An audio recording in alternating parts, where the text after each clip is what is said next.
Hari Gaur Bhakta Vrindikajaya Shishi Radhakrishna Gopagavara Sayam Kun Radhakunda Giri Govardhan Kijaya Vrindavanam Kijaya Tiradam Kijaya Navadiptam Kijaya Jagadasami Kijaya Shrimati Lasidevi Kijaya Samveda Bhakta Vrindikajaya Gaur Premananda Hari. All glory is the assembled devotees. All glory is the assembled devotees. All glory is the assembled devotees. All glory is to Shri Guru and Gauranga. Srila Prabhupada ki jai. So, Om Magana Timidandasha Gananjana Shalakya Chakshur Unmiritam Yaina Tasmai Shri Gurave Namaha. So again, happy Mother's Day to all you ladies. And all you men, you got to wait for another month, okay? So, anyway, straighten that up. So we're going to talk about Parikshit Maharaj receiving Kali and the cow and the bull that he dealt with. But first, we're going to start talking about when Krishna left the planet. So when Krishna left the planet, the earth was very much bereft. And then the Pandavas discovered that Krishna had left the planet, especially Arjuna, when he went to Dwarka to try to see Krishna. And guess what happened? Krishna had left the planet, and Dwarka was being inundated, and Arjuna was taking some of Krishna's queens and trying to save them. And these queens were kidnapped by dacoits. Of course, the dacoits happened to be incarnations of Krishna, so it wasn't a problem. And Arjuna arrived back in Hastinapur, and he said, basically there was a lot of moroseness, but anyway, he said, to make a long story short, to his brothers, Krishna has left the planet, and Yudhisthira Maharaj decided it's time to leave now that Krishna has left. Because whenever Krishna comes to this world, he brings his associates, that is, the different expansions, and his primary associates in the spiritual world. And Arjuna is certainly one of those associates, as Krishna says in the Gita, that Arjuna was there the last time Krishna spoke Bhagavad Gita to the sun god, Vivaswami. So Arjuna is continually accompanying Krishna, as are the other Pandavas. So the Pandavas decide to leave this world, and they head up to the north. Of course, they leave their grandson Parikshit Maharaj in charge. And he's the last remaining member of the dynasty. So they head to the north, and as they're heading to the north, with Draupadi, gradually, one by one, they die, or they pass away, or they leave this world. Let's use a better expression. Draupadi leaves first. And the reason she leaves, Yudhisthira Maharaj is asked by the other Pandavas, why did Draupadi just pass away on the path going to the north? And Yudhisthira Maharaj said, well, she had one fault. Does anyone know what that fault was? No? Attachment to Arjuna. Attachment to Arjuna. She favored Arjuna. So you ladies, if you have 5 husbands, favor them all equally. So that was a fault. So then, the next one who passed away was Sahadev. And Sahadev passed away because he was prideful.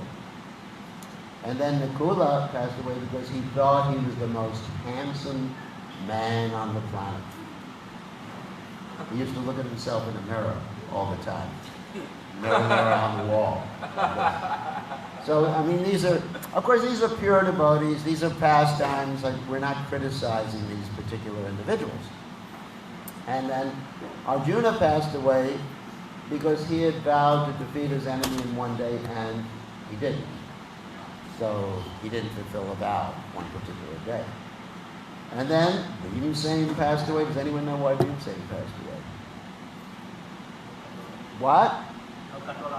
He ate too much. He's gluttonous. He's known as Vrikodara. That means someone who has a wolf belly. So he passed away, and then Yudhisthira continued to the north. Of course, we all know the story that a dog accompanied him. And the dog was being taken care of by Yudhisthira, and eventually Indra comes down and says to Yudhisthira Maharaj, all right, time to go back to the heavenly planets. And Yudhisthira says, can my dog come with me? And Indra says, no. And so Yudhisthira refuses to go. The dog happens to be Yamaraj. Eventually Yudhisthira does go back to heaven. Of course, let me explain something very esoteric in this regard. That Yudhisthira is a pure devotee of the Lord. However, Yudhisthira is also residing in the spiritual world with Krishna, in addition to being in heaven. Because heaven is in the material world, and there's a spiritual world. So Yudhisthira in the spiritual world expands as the Yudhisthira in the material world. Got it? That's called angsa. So devotees in the spiritual world, they can expand and appear in many different places simultaneously, as well as Krishna. Of course, Krishna appears in unlimited places, whereas devotees, there's actually some limitation to them. Okay, so let's talk about Parikshit Maharaj. Parikshit Maharaj was, of course, left in charge of the kingdom, and he was the son of Uttara and Abhimanyu. And Parikshit Maharaj actually married his cousin. That was allowed in those particular days. And his cousin was the daughter of Uttara, who was Uttara's brother. You understand? So he married his cousin, and he had many sons, actually 4 sons, and the most prominent son was Janamejaya, who later on performed the Sarpa Yagya, the snake sacrifice. And that's another story we're not going to talk about today. So his wife's name was Iravati. That is Parikshit Maharaj's name was Iravati. So he did many, many different sacrifices, horse sacrifices, established religious principles, and even the demigods would attend his sacrifices. This is how pious and how Krishna conscious he was. Of course, he was called Parikshit because he was always looking for Krishna. Because he had seen Krishna while he was in the womb. And he would go around, where is this Krishna? Where's this Krishna? Of course, this is known as the mood of Vipralambha, the mood of separation, always looking for Krishna. And the Goswamis of Vrindavan, a little over 500 years ago, were in that same mood. Hey Radhe, hey Brajadevake, hey Nanda, Shinokata. They were always looking for Krishna. Where is Krishna? And so we should also be like that. Where is Krishna? Where is Krishna? One time, Srila Prabhupada had this little girl who was traveling as part of his entourage. Her name was Saraswati. And she had a little Krishna doll, or a Krishna deity. And Prabhupada took it and hid it. And he asked her, where is Krishna? Where is Krishna? And she was crying, Krishna, I can't find Krishna. This is how we should all be. And eventually, it was revealed that Prabhupada had Krishna, and she said, oh, Prabhupada has Krishna, which is true for all of us. Anyway, that's another story. So, so Parikshit Maharaj was in charge. In the meantime, different scenario, different scene, and we'll get to combining the 2 scenes together. In the meantime, there's Dharma the bull talking to the earth, who's personified as a cow. Because the cow is one of our mothers. We have 7 mothers. Everybody understands that? We have different mothers.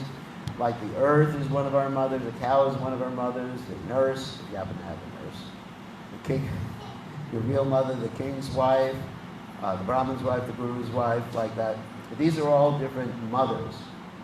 And all the mothers are meant to be treated with great respect. And of course, in polite society, every man thinks of ladies who are not his wife as his mother.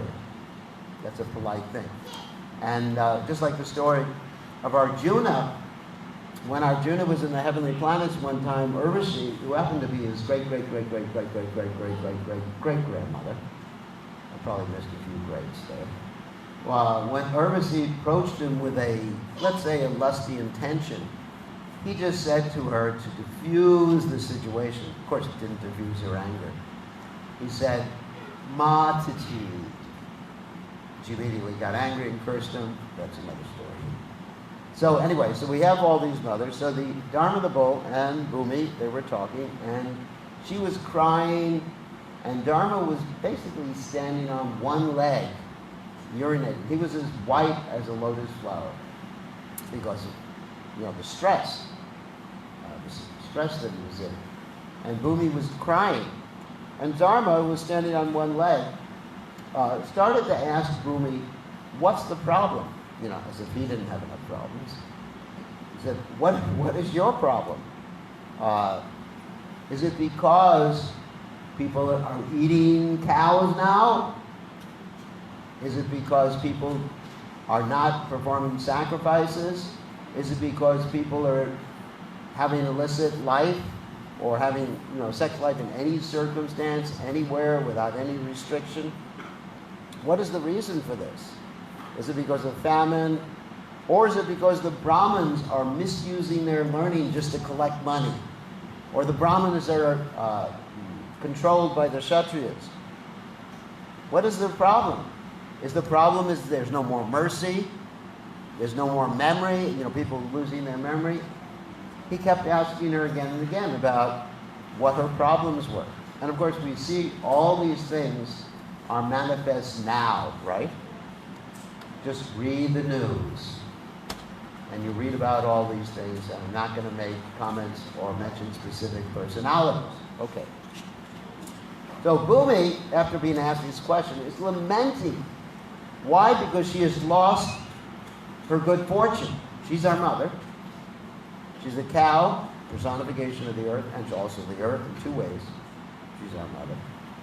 And the goddess, Bhumi, of course. She's lamenting, "I've lost my good fortune because previously, who was here on my planet? Krishna." Oh my God, you didn't know that? Who was here on the planet? Krishna. And Krishna was marking Bhumi. Bhumi was marked all over with, trident and lotus flower. What does that mean? The footprints of Krishna. Isn't that fortunate? Even Kali was marked with the footprints of Krishna, right? Krishna danced on his head. So the earth was lamenting. Krishna is left in all good qualities, and she lists all of Krishna's good qualities. And now I have nothing left, and Kali is everywhere. And I'm feeling great separation from him. And feeling this separation, my hair, what is the earth's hair? The grass is standing up in ecstasy. And she's crying, tears are pouring from her eyes. Poor Bhumi. At that moment, okay, the scene doesn't switch, but who arrives but Parikshit Maharaj, who we talked about previously, right? So Parikshit arrives, and this is at the shore of the river called the Saraswati. Most people mispronounce it. They say Saraswati. Saraswati. You got to pronounce Sanskrit properly. So it's the shore of the Saraswati, and what he sees there is not only are they lamenting and crying, but there's a low-class person dressed up as the leader, as the king, and he's beating the cow and the bull. And he's kicking. Previously in the Bhagavatam it describes he was kicking, not only beating with a stick, but kicking. And those of you who are from a polite culture know that you don't touch anyone with your foot. Because if you touch anyone with your foot or even step over someone, it's considered an insult. Just like recently, some politician received another politician by giving him food in a container that looked like a shoe. Some of you might have read about that. And he was completely insulted. He's from Japan. In Japan, they also have the same understanding. So, Parikshit, the bull was actually not only standing on one leg, but he was urinating because he was feeling so disturbed by what Kali was doing. And that was Kali, of course. Kali was dressed like a king. Kali is a demigod, but he's the worst of the demigods because he comes to actually start this whole degraded age, Manda Samanda Matayo, Manda Bhagyupadata, where everybody is unfortunate, short-lived, no memory, and all these different symptoms are there. Previously, we did give a class about the symptoms of Kali Yuga, so we're not going to talk about that today. So, Parikshit immediately challenges this Shudra, this low-class person who's dressed like a king. And who are you? You deserve to be killed. Then he asks the bull, who are you? I can see you're the personality of religion. Who has done this? Who has cut off your 3 legs? And the bull, instead of just saying what? Kali did it. The bull is the personality of religion, so he's actually seeing Krishna behind everything. So he says, it's very difficult to ascertain. And then he gives a whole bunch of bogus philosophies. Some people say things happen by chance. Some people say it's my fault. Some people say this, some people say that, giving a whole bunch of... But Parikshit Maharaj understands after hearing this that actually this bull is the personality of Dharma, personality of religion. And his 3 legs have been cut off for a variety of reasons.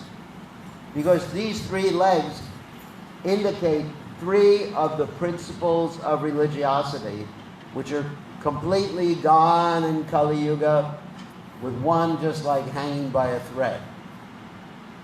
The 4 principles of religiosity, of course, cleanliness, mercifulness, truthfulness, and austerity. So, austerity is lost by pride. I think just about everybody's proud. Ishwaraham aham bhogi siroham balavan sukhi. And then you have cleanliness lost by lust. And then you have the mercy lost by intoxication. And truthfulness is lost by lying propaganda. And now we've seen this more and more in the news and, in the different leaders of society nowadays. Either there's fake news or politicians are lying. One day they're saying, I was just, not to comment on any particular individual, but there was just one news report I was seeing where they were listing the number of lies in a politician's speech. One politician gave a speech, who shall remain nameless to protect the innocent. And there were like 35 lies in one speech. One lie in a speech, yeah, you can understand. But 35 blatant lies. So you can see how this last principle is being lost. So we need to institute these principles of religiosity in a polite society: cleanliness, mercifulness, truthfulness, and austerity. And Prabhupada comments in the Bhagavatam that people in Kali Yuga who are dharmic should give a certain percentage of their income for education, to educate people in these principles. Just like we have our Gurukula here. Some of the children here are students, right? And they're educated in cleanliness, mercifulness, truthfulness, and austerity. And this is actually will keep society stable. So, then Parikshit, being a great king, got ready to kill Kali. He said, this is my duty, to kill you. But Kali did one thing. He surrendered. Now, if one surrenders to a great Kshatriya, the Kshatriya has to give you protection at that particular point. So how do you give Kali protection? Kali is the age of quarrel. Kali is instituting all these irreligious principles. He's cutting the legs of the bull. He's torturing the cow. And so he says, I surrender. I surrender. You have to protect me. Give me some place to live. And what does Parikshit Maharaj say? Okay, you can live wherever people are what? Breaking the 4 regulated principles. Taking intoxication, having illicit sex, gambling, or meat eating. Of course, as we know, where is that? Everywhere. everywhere. I mean, you just walk out the door of the temple, and you may find people like in the parking lot smoking cigarettes. Oh my God. It happens sometimes. So that's Kali. It calls. There's a certain energy. It's not simply imagination. There's a certain energy that comes in when the four regulated principles are being broken. But Kali had an objection to being allowed to go to those four places, or where those four things were broken. Kali said to Parikshit Maharaj, hey, that's nowhere. Because Parikshit Maharaj had control of the whole world at that time, even America. Yeah, because he controlled the whole world. Can you imagine that? And so, obviously there were lechers and people like that. It's not that everybody was just like chanting Hare Krishna and saluting the Supreme Personality of Godhead.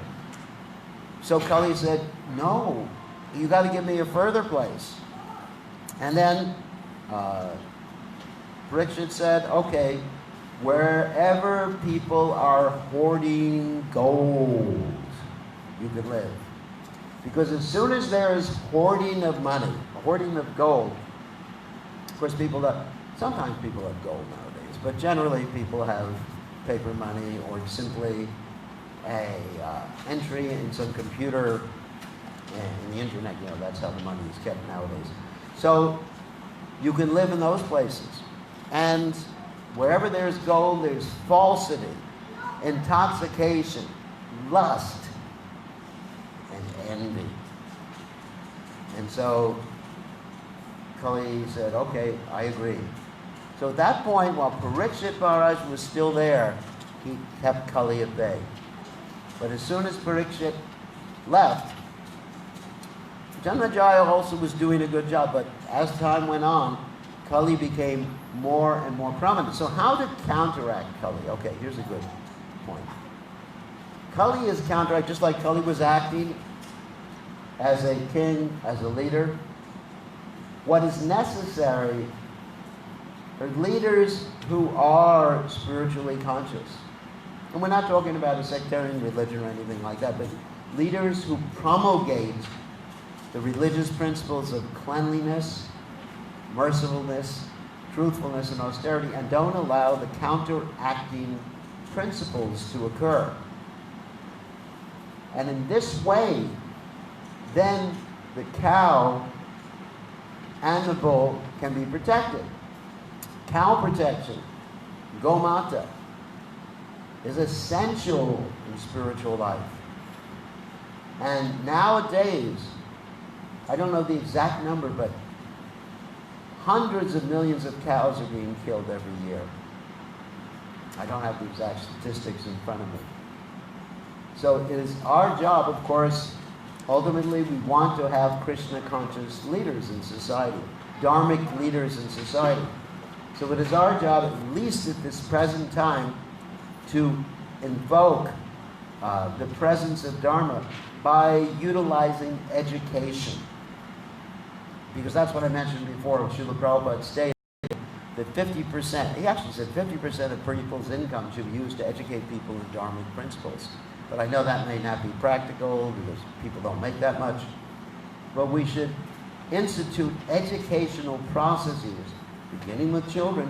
Komana machiret pragyo bhagavatang liha durlabha manasa janma paradruvma artanam. As Prahlad Maharaj says to his friends were complaining because he was trying to teach them dharmic principles, right?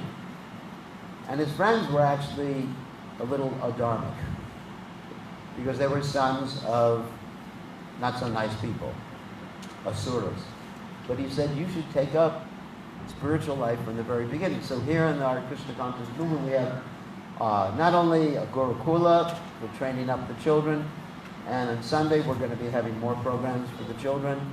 And then we also have this book distribution, which is very important, spiritual knowledge, because there's more that people read about these things, they hear these Vedic literatures, they'll change their lives, the society will change. And then also we want to develop leaders, real political leaders. I hate to use the word political, because in the Vedic system, there were kings. We're not thinking to establish the king of America. I don't think that would work too well. But at least leaders of society who can be role models, who people will respect. Brahmins, who people will respect. Because people, when they have role models, they naturally follow those role models. So education and role models. And that's how we can actually protect our mothers. Bhumi, Mother Earth, the cow, our actual mother. This is the purpose of the Krishna consciousness movement. So we'll keep things short because we have a Bhagavad Gita recitation. So anybody have any quick questions before we have the Bhagavad Gita recitation? Nobody has any questions? Well, Cardinal, you always have a question. Yeah. Anyway, I just thought that that was an interesting point about education. That's how you can change things. Because I mean, if you think about it, I mean that's how they kind of mess with people's heads and make people stupid. Higher education systems. Yes. Like, I mean, for example, China became communistic primarily because of the education with this, what's called a Little Red Book. I don't know if any of you remember, because none of you were as old as I am. You know, born in 1850. Anyway, so there was a little, I don't know if any of you have seen these videos, but all the Chinese people would be raising this Little Red Book of Mao. So, has anyone seen that? You've seen that. You're not that old. You're a young lady. You couldn't be over 22. So they had this little red book, and they were raising it, and they were reading it every day.